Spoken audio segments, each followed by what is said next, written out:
Good evening, Ron. Thank Hi. you very much for all three for seminars. Wonderful, thank you.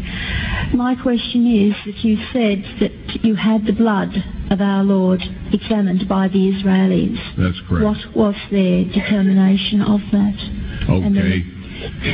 Now, we won't be able to take second questions. I'm sorry if you're on your second one. Please just step out. I love you, but we're running out of time. Real quickly, okay.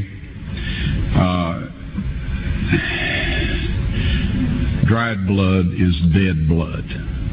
Everybody knows that, all right? They can test the blood of the pharaohs, the mummies of the pharaohs, all right? There's certain things they can do. They cannot get a chromosome count by any method I'm familiar with, all right? Things keep changing. I don't profess to know everything.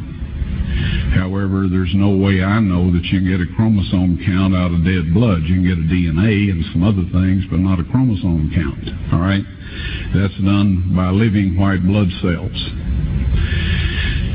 Now then, first of all, in this analysis, I took the blood into a laboratory in Israel.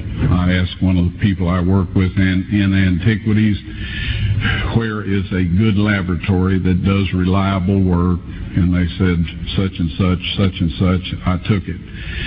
I just said, please examine this blood and tell me what you can tell me about it. All right? They said, well, look, we're going to reconstitute it. We're going to put it in normal saline and keep it at body temperature for 72 hours with gentle swirling. All right? That's their business. That's great. I said, now I want to be there when you check it out. They said, fine. So I was back. They checked it out. I said, now, they said it's human blood. We can tell that. They did whatever tests they need to do. And then I said, take some of the white blood cells and put them in a growth medium and keep them at body temperature for 48 hours. And they said, well, that'll do no good because it's dead blood. I said, would you please do that for me? And they said, okay, we'll do it. So anyway, I said, I want to be there when you take it out and examine it. So I was back there. They took it out, examined it under a microscope, and the one technician called the other one over there, and then they called the boss over there, and they were talking Hebrew a mile a minute there for a little bit, and they looked at me and they said, Mr. Wyatt, this human blood only has 24 chromosomes in it.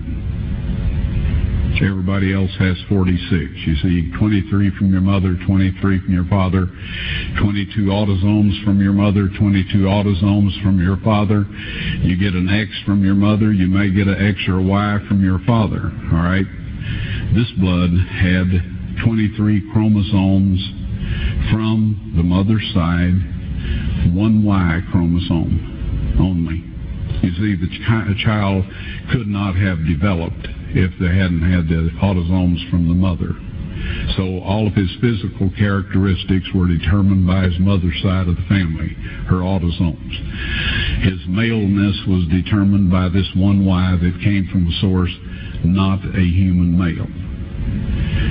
Then they said, this blood is alive. And then they said, whose blood is this?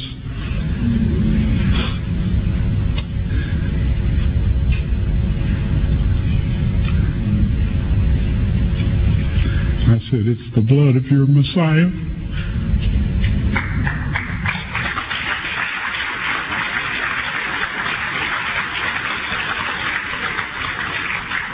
And I assure you those men's lives have changed.